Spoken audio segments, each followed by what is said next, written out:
The Bible records one of the most dramatic reversals in history. A people once welcomed, suddenly enslaved. In Exodus 1:8, it says, "A new king arose over Egypt who did not know Joseph." At first, that sounds simple.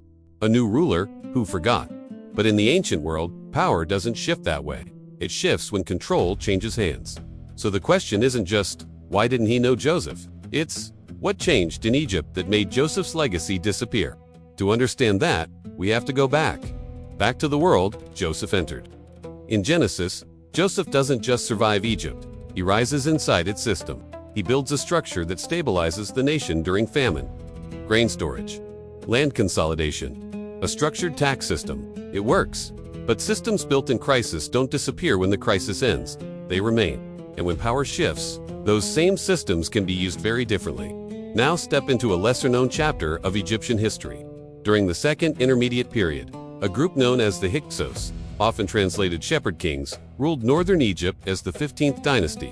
They weren't native Egyptians. They came from the Levant, the same broader region Joseph came from. Now pause there, because this changes everything. If foreign rulers were in power, Joseph's rise isn't surprising. It's expected. He wasn't just accepted. He was aligned with those in authority.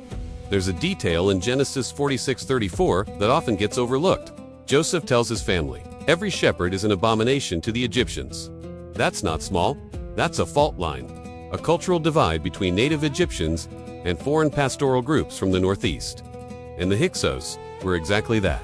So for a time, Joseph's family wasn't just surviving in Egypt. They were living within a system that favored people like them. Then everything changes. A native Egyptian ruler rises, Ahmose the first. He launches a campaign to drive the Hyksos out of Egypt. Their capital at Avarice falls. Their rule collapses. An entire power structure is erased, and everyone connected to it becomes suspect. If that's the case, then the Exodus story isn't just about slavery. It's about what happens when a new regime rewrites the past. Now read Exodus 1:8 again.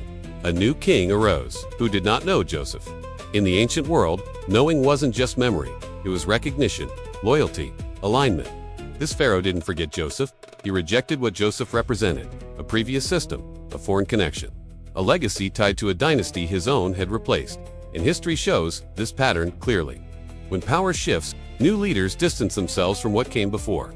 So where does that leave the Hebrews? They're no longer protected insiders.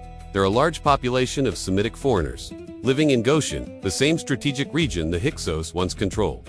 In Exodus 1:9, Pharaoh says, "The people are more and mightier than we." That's not just concern, that's fear. They're now seen as a potential internal threat, a group that could align with outside enemies. And once that perception takes hold, policy follows. What comes next isn't random. It's systematic. Forced labor, population control, economic dependence. Not just punishment, but prevention. Pattern, insight. When power changes hands, alliances don't just fade. They're reclassified as threats. And systems, once used to preserve life, can be repurposed to control it. Step back and look at the sequence. Joseph, favor within the system. Hyksos, foreign influence at its peak. Ahmose, national reset. Exodus, control under a new regime. This isn't random. It's a shift from integration to suspicion to control. A pattern history repeats when systems outlive the people who built them. So maybe the question isn't, why did Egypt enslave the Hebrews? Maybe the better question is, what changed in Egypt that made them afraid? Because sometimes what looks like a sudden shift in scripture is the result of a world that had already changed. What do you think? Does this regime change? Explain what happens in Exodus 1? Or is there another piece of the story we're still missing? Drop your thoughts in the comments. I read every one. And in the next part of this Egyptian series, we're going even deeper. Because if this transition truly occurred, there should be evidence from Egypt's side of the story too. If you find these deep dives intriguing, subscribe and turn on notifications so you don't miss the rest of the story.